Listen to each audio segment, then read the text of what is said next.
I'm Shahida from the English department.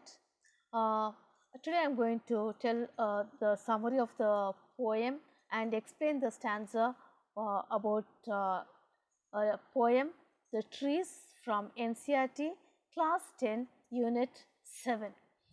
So, let us start with this, the trees, and this is my second part of my video. In my first part of my video I have explained the summary of it and about the author, and in this video I am going to tell you about the stanza, what the poet is trying to tell us and make us understand. As I told you, the trees in my first part, it is a symbolic which has been related to a woman who moves out of a house. And this poem is written by Andrine Rich. She is an American poet. So, let me first read out the poem, The Trees. The trees inside are moving out into the forest that was empty all these days, where no bird could sit, no insect hide, no sun bury its feet in shadow. The forest that was empty all these nights will be full of trees by morning. And the second stanza says like this: all night the roots work to disengage themselves from the cracks in the veranda floor. The leaves strain towards the glass, small twigs stiff with exertion, long crumped boughs shuffling under the roof like newly discharged patients, half dazed, moving to the clinic doors.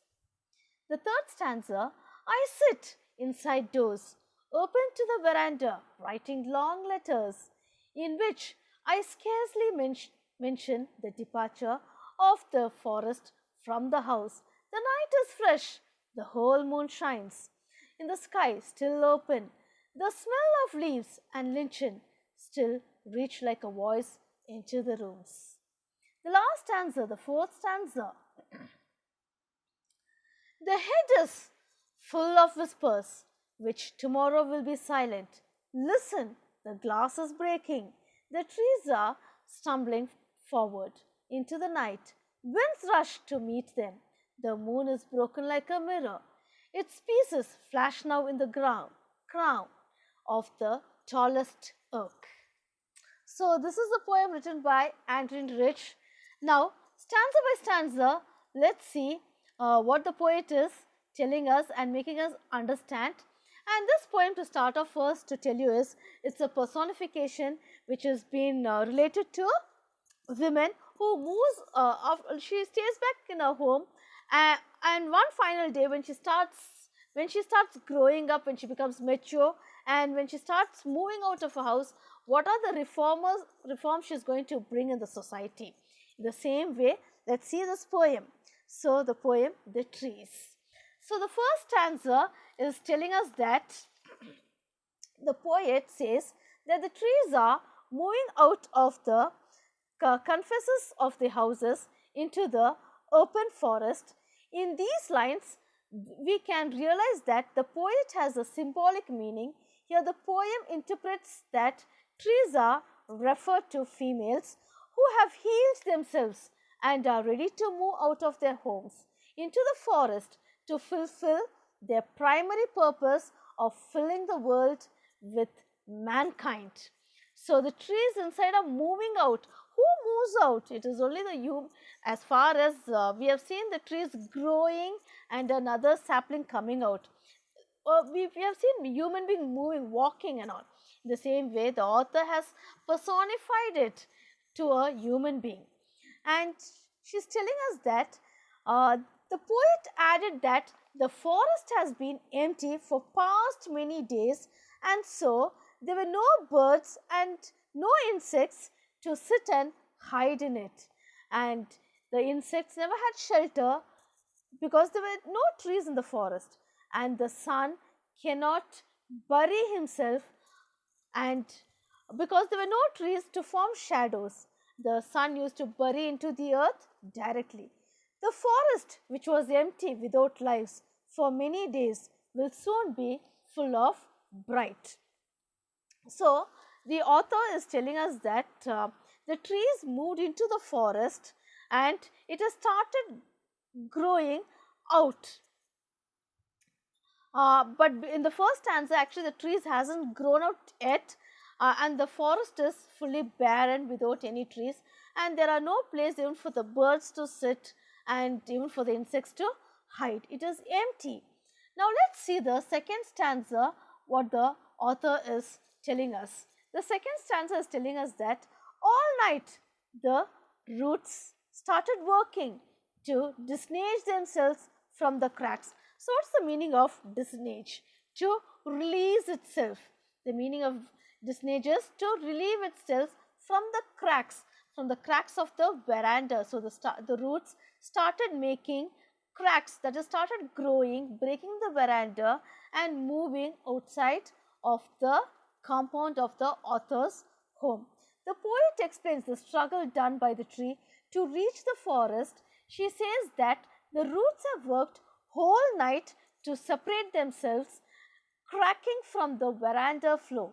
The leaves tried hard to reach the glass of the window and they could go outside. Even the small stems, the leaves strained towards the glass. Small twigs, twigs means the small branches of the tree. The other word you can say it as stem, and with exertions. Exertion is with lots of effort, with forceful. Even the small stems of the trees has taken much effort in order to set themselves free. The bigger branches were also trying to go out from the roof of the room. See, long crumbs bow shuffling under the roof. The poet is comparing with a patient who has been released from the hospital and tries to move out in a hurry, although he is confused. So here the author is telling, like a discharged patient. So when a person is admitted in the hospital and one final day the doctor says, oh good, you're good enough to move out and have a regular life. So as soon as the patient sees the door of the hospital, pushes himself to move out to have a new life. The same way the author is telling us that like a newly discharged patient, half days, that is in a confused manner, how the person is going to have a life out, a new life out. So here the tree has started moving out of the poet's veranda to the forest to make another new life. So here it's again it's been personified. The poet has personified the tree to a woman who has tried to move out like a discharged patient. Now let's see the third stanza what the author is telling us. I sit inside, doors open to the veranda writing long letters. So now the author is sitting in a veranda of a door and she is writing long letters, and which in scarcely she mentions that, she never mentions about how the trees are moving out of a veranda. So let's see the content what the author is telling us. The poet says that she was sitting in a veranda writing long letters where she does not mention about trees leaving a house in her letters. She says that now the night is very clear and able to see the complete moon which is shining. She gets the smell of leaves and lichens is like the voice yelling and expressing a desire for freedom from the confessors of a house. So the poet is telling that the trees, especially in the morning, the trees seems to look normal. But when the next day morning, when she's saying the trees are grown tall with the twigs and branches, leaves and other things, and she could smell the leaves and the lichens, the fruits of the trees. So she's telling that the trees are working during the night. The night is fresh, the whole moon shines. So during the night, the process of the tree starts growing and moves out of her house, and now she could see the moon shines. The first stanza, the author has said that the sun was burning direct into the earth because there were no trees and no shades. But now the author is telling that she could see the moon shine bright in the sky, and the smell of the leaves and lichen still reaches like the voice in her rooms. Here she is trying to say the branches have started growing which are touching her window pane. So now let's see the last stanza, what the author is telling us. My head is full of whispers which tomorrow will be silent. Listen, see the word she has used. Listen, the glass is breaking. So let's see what from the first line, what is she trying to tell us?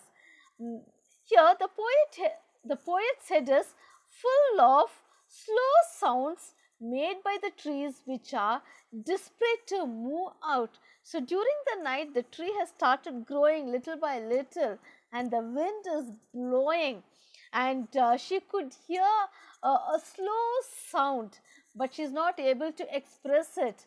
These sounds, she is telling us to listen. The sounds will not be heard the next day because the tree has grown taller, and from that grown up tree another new tree is going to come. So she is telling about her home tree which has grown taller, where she will not be able to hear, and only she will be able to hear from the forest tree which are again going to grow into another new tree. The poet asks the reader to listen as a change is about to take place. She could hear the glass window breaking and the trees stumble into night. Now the wind is blowing outside, which means the wind is meeting the trees, so that she could hear the sound of the leaves flapping over there, fluttering and making sounds, the cool breeze. The moon is like a mirror now, and it appears to be broken into pieces, and the shadow of the oak tree which divides the moon into many fragments. She is telling that now the moon is very clear, the wind rushes to meet the trees, the moon is broken like a mirror.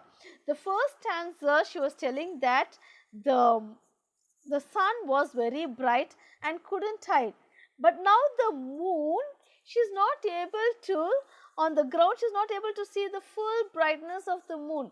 Now the moonlight has broken like a mirror.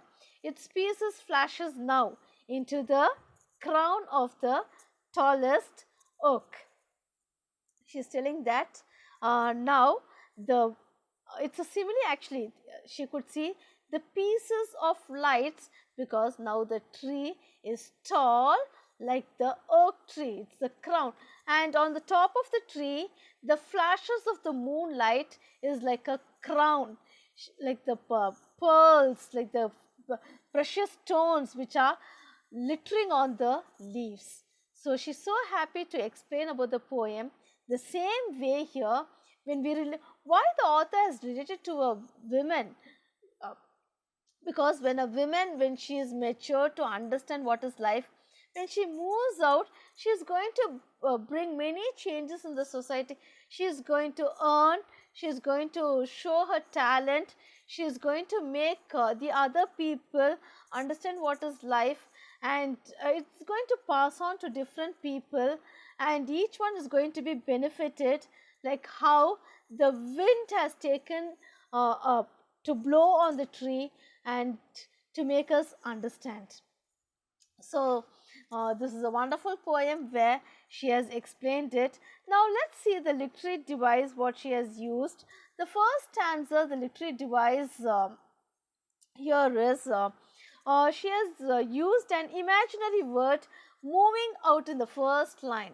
So actually we can't see how the tree moves out, it's an imaginary.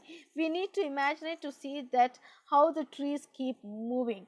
And the next line she has said the sun buries. It's a personification because the sun, she has related the sun to be buried. So, it is a personification there, and we can see that no insects, no sun, it is anaphora. It is anaphora, two lines have been repeated with no, no. Now, coming to the second stanza of the poem, the author is telling us about discharged patient. So, what is a discharged patient? It is a simile again used there, and like a confused discharged patient, half dazed and with a confused manner. So, again that line is a simile. And coming to the third stanza, there alliteration is being used in the second line. Long letters is an alliteration used there. And coming to the next line, the night is fresh, the whole moon shines. The night is fresh, it is again an imaginary. The lines used over there, because she could feel the coolness of the wind, and she could see the leaves which have been passing through her window pane, which is making noise and breaking the window of hers, cracking the windows, and the smells of the leaves. All this is an imaginary. And coming to the last stanza of the poem, there we can see that the moon is broken like a mirror. It is a simile again, because there we saw the sun, and now in the last stanza we are seeing the moon as a simile. So, these are the literary device. Students, I hope this video will be benefited to you. See you in the next video. You can just comment on this video. Bye. Have a nice day. Bye.